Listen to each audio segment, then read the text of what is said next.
अम्मी, आप ब्रेड का पहला और आखिरी वाला स्लाइस क्यों खाती हैं? आपने खाना क्यों नहीं खाया? जानती तो हैं मैं बहुत बिज़ी थी। अम्मी सो जाएँ। आप मैं भी ये काम करके मुकम्मल करके सो जाऊँगी। उफ़ अम्मी प्लीज़, ये कप का किनारा टूट गया, इसको फेंक दें। मेरी अम्मा इस दुनिया की सबसे भोली-भाली और मासूम मखलूक है। वो ये समझती हैं कि जब वो मुझे काम करते हुए देखकर चुपके से पीछे हट जाती हैं कि मैं डिस्टर्ब ना हूँ, तो मुझे खबर नहीं होती। हकीकत में जब वो वहाँ ऊपर से नीचे झाँकती हैं और मुझे बिज़ी देखकर दिली दिल में दुआ करती हैं, तो उस वक़्त मेरा दिल भी दुआ कर रहा होता है कि ऐसा कोई दिन ना आए जब आँखों में पानी लिए खामोशी से बेख्तियार ममता से मजबूर होकर आसमान की तरफ देखती हैं और दिली दिल में दुआ करती हैं मेहरबान रब से, और मुझे वो मेहरबान चेहरा दिखाई न दे। इस सोच से मेरा दिल कांप जाता है। वो बेटे, तुमने दरवाज़ा बंद कर दिया? हीटर को बंद करके कमरे से बाहर रखना। मोबाइल को हाथ में पकड़े नहीं चलना, रोड पर लोग छीनकर फरार हो जाते हैं।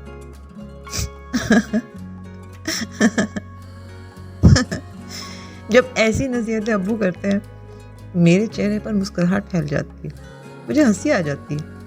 मेरे अब्बा जी कितने मासूम हैं कि मुझे आज भी छोटे बच्चे की तरह चाहते हैं। शायद उनके लिए मैं कभी बड़ी नहीं होंगी। सच कहूँ, अच्छा लगता है। लो जी, मेरी अम्मा और अब्बू जी दोनों इंतज़ार कर रहे थे कि मैं कब आऊँगी और उनके लिए अपने YouTube चैनल की वीडियोस LCD पर चलाऊँ। मैं थोड़ी देर में पहुँची तो मुझे शर्मिंदगी हुई कि वो इंतज़ार कर रहे थे। मेरी वीडियोस को बहुत शौक से देखते हैं। फिर अभी वीडियो चल रही थी तो दोनों नींद की वादी में धीरे धीरे जा रहे थे। और मुझे फिर से हंसी आ गई। कैसी अजीब मोहब्बत है जो वालिदैन के दिल में खुदा ने भरी होती है। मेरी हौसला अफजाई के लिए वो बहुत जोश में खुशी का इजहार करते हैं। मैं जानती हूँ कि बीच में ही वो वीडियो के दौरान थक जाते हैं। परवार मोहब्बत। हाँ, वो मेरे उठने पर जाग कर कहते हैं बहुत ज़बरदस्त वीडियो बनाई है। फिर दिल में हंसती हूँ, कहती हूँ thank you so much, thank you. ऐसा नहीं होता कि हमारे वालिदैन दुनिया के सबसे समझदार और बिना किसी खामी के होते हैं। माँ बाप भी पहले इंसान होते हैं और उनकी ज़िंदगियों में होने वाले हालात और वाक़यात उनमें बहुत कुछ तब्दीलियाँ भी लाते हैं। पर एक बात तो सच है कि उनकी मोहब्बत, ममता और शफ़क़त बहुत ख़ालिस होती है।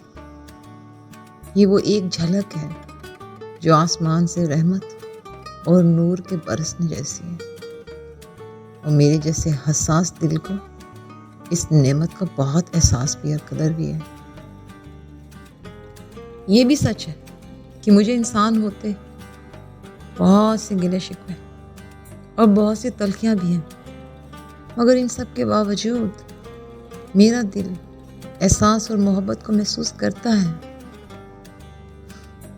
देखा जाए तो कमी मुझ में है, पर उनके प्यार और खलूस में नहीं।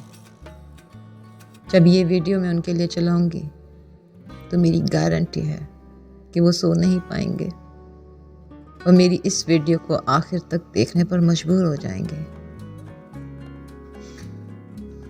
अम्मी, अब्बू, थैंक यू। मैं आप दोनों का शुक्रिया अदा करना चाहती हूँ। मैंने आप दोनों की मोहब्बत में खुदा के नूर की झलक देखी है, और आप दोनों का मेरे लिए हर किस्म का काम बज़ाहिर मामूली था आपकी अपनी नज़र में, मगर मेरे लिए बहुत कीमती है। मैं समझती हूँ कि मुझ में बहुत सी खामियां हैं और कमी है, लेकिन मुझे हमेशा प्यार करने के लिए, मेरा दिल रखने के लिए और अपने दिल की गहराइयों से दुआ करने के लिए बहुत बहुत शुक्रिया। ये वीडियो नए साल का तोहफा है, जो आप दोनों की ज़िंदगी भर की जद्दोजहद और मुकाबला करने और मुझे पाल पोस कर बड़ा करने के लिए आप दोनों का शुक्रिया अदा करने के लिए बहुत छोटी सी कोशिश है। यकीनन मैं आपका शुक्रिया अदा नहीं कर सकती। मुझे आप दोनों से बहुत मोहब्बत है और आपकी शफ़क़त की हमेशा ज़रूरत है। शाद रहिए, आबाद रहिए और खुदा की रहमत की झलक बने रहिए। आमीन।